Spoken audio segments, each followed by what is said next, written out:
Good morning, students. Nice to see you back in my class. So, students, today we will discuss our next topic of grammar, and our topic is clauses. First of all, clauses. जब आप कोई भी sentence बनाते हो, sentence बनाने के लिए what we need? Subject, verb and object, right? फिर आपका एक सेंटेंस जो है वो कंप्लीट होता है. Like that closes. क्लोजेस क्या होता है रजे? जो एक मीनिंगफुल सेंटेंस जिससे बनता है, जिसमें सब्जेक्ट एंड प्रेडिकेट होता है. Subject and predicate and one finite verb. Finite verb होता है जिसको हम चेंज कर सकते हैं, right? Clauses. Look at the first sentence. I glanced at him. Subject, verb and object. तो ये हमारा क्या हो गया? Clause. I glanced at him. क्योंकि सेंटेंस जो है वो पूरा मीनिंगफुल है. क्लोजेस होते हैं रजे एक सेंटेंस में वन क्लोज भी हो सकता है, टू क्लोजेस भी हो सकते हैं, थ्री क्लोजेस भी हो सकते हैं. How do we know? See, next is we are going to beach. One clause. पूरा सेंटेंस अपने आप में कंप्लीट है ना कि we are going to beach, हम बीच पे जा रहे हैं.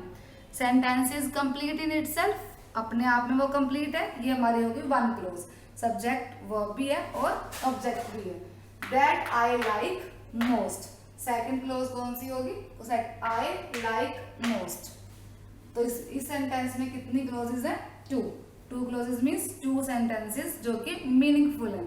Third, my brother likes English but I like physics as I want to be an engineer. So in this sentence how many clauses are there? First is my brother likes English. पूरा sentence है ना, complete है कि my brother likes English. Second, I like physics. मुझे physics अच्छी लगती है. Two sentence हो गए. Subject verb predicate. As I want to be an engineer. एक सेंटेंस में कितने सेंटेंस हुए? थ्री. तो वो इसमें हमारे कितनी क्लोजेज हैं? Three clauses, right? उसके बाद रजे हमने क्लोजेज को डिवाइड किए. We can divide clauses into three parts.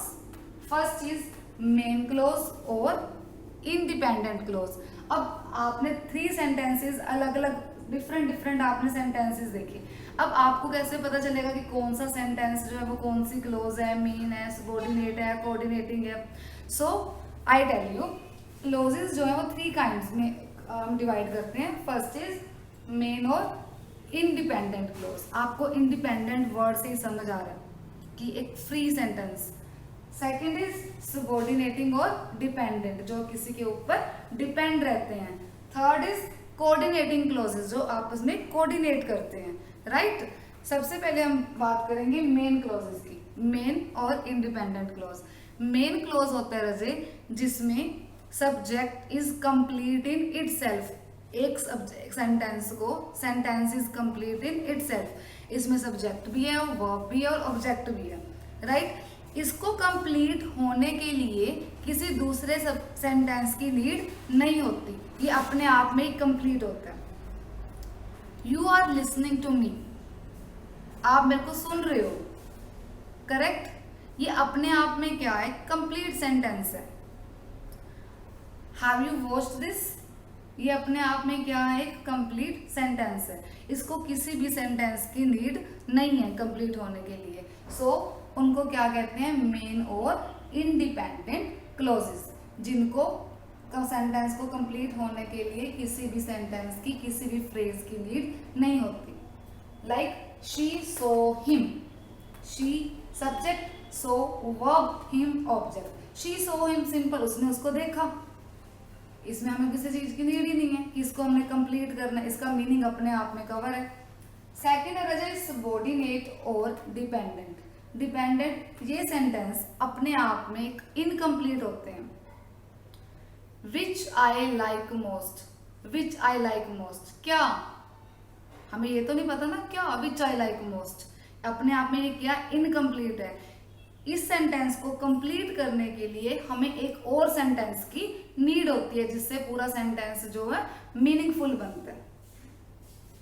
अब मैंने आपको सेंटेंस यहाँ पे बताया, we are going to beach. That I like most, we are going to beach, ये एक सेंटेंस है। That I like most, that I like most, ये सेकंड सेंटेंस है।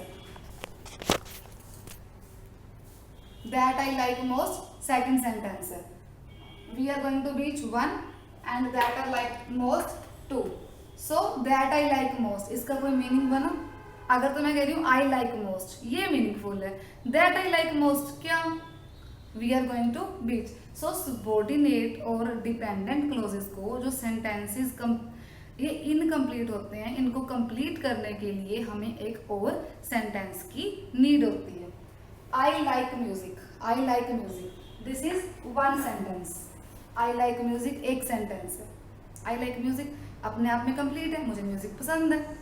अब which is composed bye AR Rahman, अब ये एक सेंटेंस ये रहा, एक सेंटेंस ये, बोथ आर डिफरेंट, ठीक है। विच इज कंपोज, अगर मैं अकेला बोलूं sentence which is composed bye AR Rahman, इसका कोई मीनिंग बना? विच इज कंपोज्ड बाय, मैं आपको सिंपली बोल रही हूँ कि बेटा which is composed bye AR Rahman.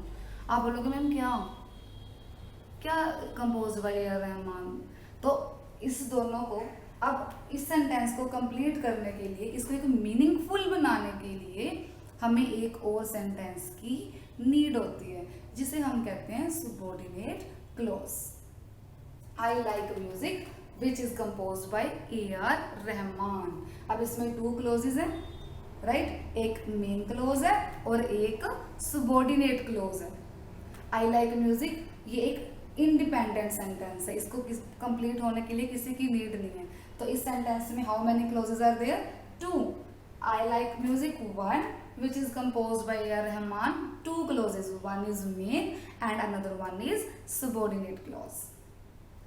Third पे हम आएंगे कोऑर्डिनेटिंग क्लोजेस। कोऑर्डिनेटिंग क्लोजेस होता है बच्चे कोऑर्डिनेट करना एक दूसरे से मिलके, मतलब अब एक सेंटेंस जो इंडिपेंडेंट है, अनदर ऑल्सो इंडिपेंडेंट। जब ये इंडिपेंडेंट क्लोजेस हैं, जो मेन क्लोज और दोनों को कंबाइन कौन कर रहा है? कंजंक्शन।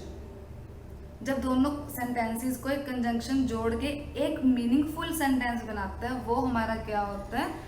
Coordinate clauses. इसमें दोनों सेंटेंसेस मेन आएंगे, मेन क्लोज। और जब दोनों में एक कंजंक्शन दोनों को ऐड करेगा, दोनों सेंटेंसेस को, तो वो हमारा बन जाएगा coordinating clauses. I like music, ये सेंटेंस अपने आप में एक कंप्लीट है। आई लाइक म्यूजिक मेन है, इसको किसी सेंटेंस की नीड नहीं। I enjoy spending time with my friends, मुझे अपने फ्रेंड्स के साथ टाइम स्पेंड करना अच्छा लगता है, ये क्या है? Another sentence. Subject verb object इसमें भी है, सब्जेक्ट वर्ब ऑब्जेक्ट उसमें भी है। इस सेंटेंस को भी किसी की नीड नहीं है कंप्लीट होने के लिए, इस सेंटेंस को भी किसी की नीड नहीं है। ये दोनों क्या है? इंडिपेंडेंट सेंटेंसेस है, मेन है, दोनों मेन क्लोजेज हैं। ये भी मेन क्लोज, ये भी मेन क्लोज, बट दोनों को ऐड कौन कर रहा है? एंड कंजंक्शन, एंड, बट, और, है ना? बिकॉज जब ये दोनों को मेन क्लोजेस को ऐड करेंगे दोनों को, तो हमारा वो क्या बन जाता है? Coordinating closes. सो ये हमारे टाइप्स हैं क्लोजेस की, main close, subordinating close and coordinating close. Correct?